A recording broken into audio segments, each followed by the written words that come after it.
This video is going to focus on section 1.1.5, the link between exercise, diet, work and rest. So the aim of today's video is to learn about the importance of what we call a balanced diet. This will allow you to identify the main factors in a balanced diet and give relevant examples, as well as allowing you to explain how each of these factors fits into a balanced, healthy lifestyle. So the first question you need to be able to answer is, what is the importance of a balanced diet? Now, there isn't one right answer. People have a variety of different diets, and diet can sometimes be misunderstood. What we mean by diet is the normal food we eat. So there are people who are on special diets, such as vegans, vegetarians, gluten-free diets, and so on and so forth. People often adopt special diets because they want to control their body composition or their body weight.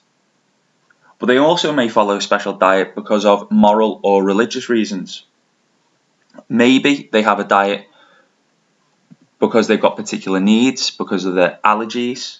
They might be allergic to certain foods, gluten in wheat for instance, dairy products, potentially nuts. But one of the most important reasons of having a balanced diet is it's essential in providing the energy needed to work and exercise. We also need a balanced diet to help when we are resting to repair our muscle tissues. Now, active people obviously use more energy, so they need more calories in their diet and more of the foods that provide them. So a balanced diet is not just about calories and energy. It's about providing the body with all the relevant nutrients it requires to work as effectively as possible. Now, there are several factors that contribute to a balanced diet. And over the next couple of minutes, I'm going to be talking you through those several factors. They can be categorized into two main components: macronutrients, and these are nutrients required in large quantities, and nutrients which are known as micronutrients. Now, these are nutrients required in smaller quantities, but they have a vital role to play just as much as those macronutrients. Now, as we go through the next couple of slides, in the top right-hand side of your video screen, you'll see macro and micro, and that'll give you an indication as to what type of nutrient that factor actually is. So let's get started. The first one, carbohydrates, macronutrient. Now, carbohydrates are important because they give us energy, and there are two types of carbohydrates: complex carbohydrates, also known as starch, and they should provide 50% of our daily intake, and simple carbohydrates, also known as sugars. Now, complex carbohydrates are often found in natural foods such as bananas, brown rice, wholemeal bread, wholemeal pasta, nuts and potatoes. And remember, foods of this type should provide 50% of our daily intake. When we talk about simple carbohydrates and these sugars, they too can often come in natural forms. In their natural form, they can be found in fruit and vegetables.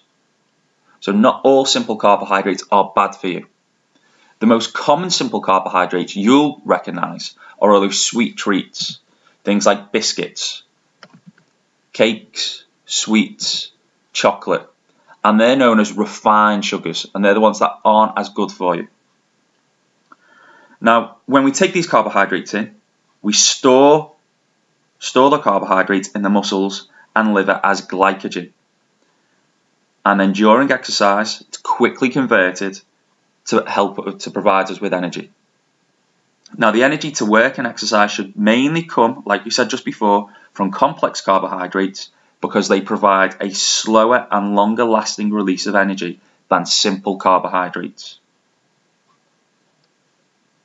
Our next factor is fats. Again, as you can see, it's a macronutrient. Now, fats are important to your diet because they also provide us with energy which allows our muscles to work. Now, fats can be found in things like butter, different types of oils, bacon, oily fish, nuts, and cheese. Now, the daily intake of fats should make up about 30% of your total diet, which you might think is quite high, really. Our next factor is protein. And as you can see, protein is mainly used to help build and repair muscle tissue. But protein is also used when we do long forms of exercise like marathon running. When our carbohydrate stores are depleted, we use protein to provide us with energy. Now, protein can come from two sources: animal protein and plant or vegetable protein. Now, within our diet, we should take 2/3 of our protein from animal protein and 1/3 of our protein from plant or vegetable protein. So when we talk about animal protein, we're talking about different types of meat, poultry, which is chicken, fish, milk, various dairy products, cheese, and yogurt. Plant and vegetable protein, we're looking at things like pulses. That includes lentils, peas, and beans. We're looking at nuts, bread, potatoes, breakfast cereal, pasta, and rice. And what you'll notice when you look at the plant and vegetable protein is that some of these are a source of carbohydrates as well.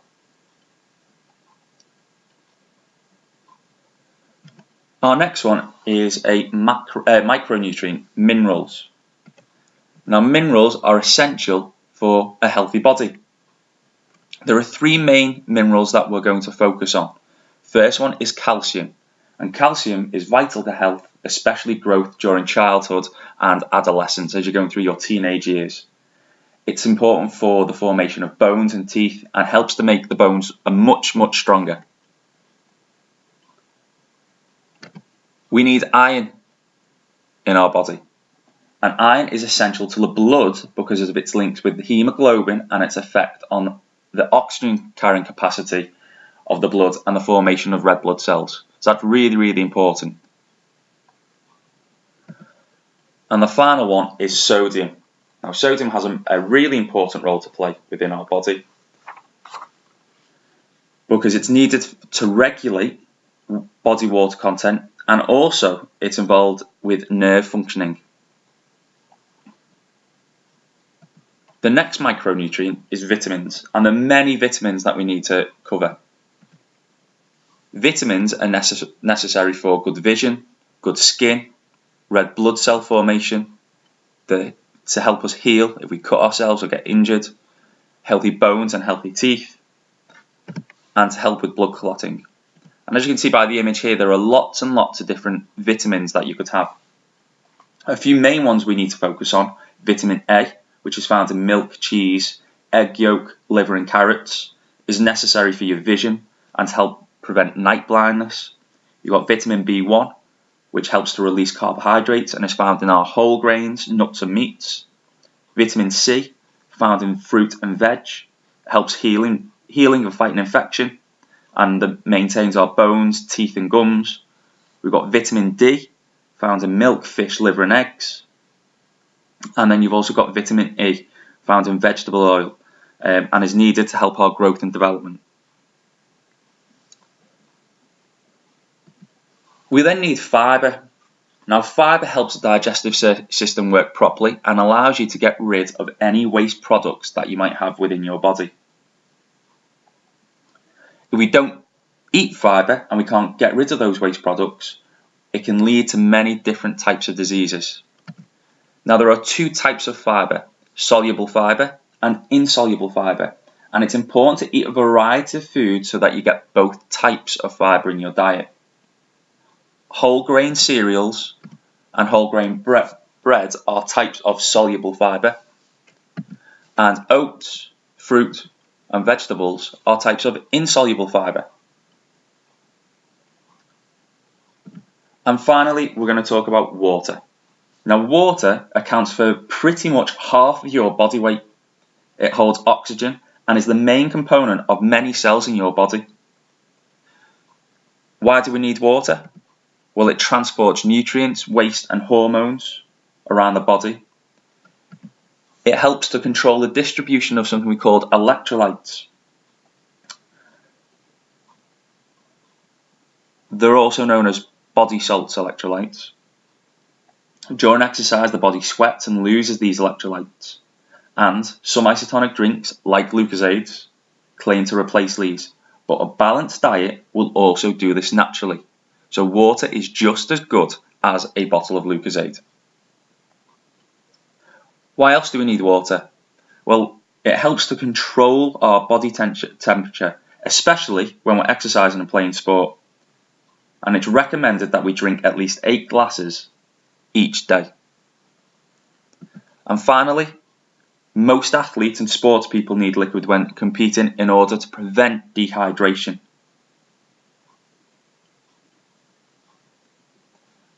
So in summary, we've got several different components of a balanced diet: carbohydrates, proteins, fats, vitamins and minerals, fibre, and obviously water.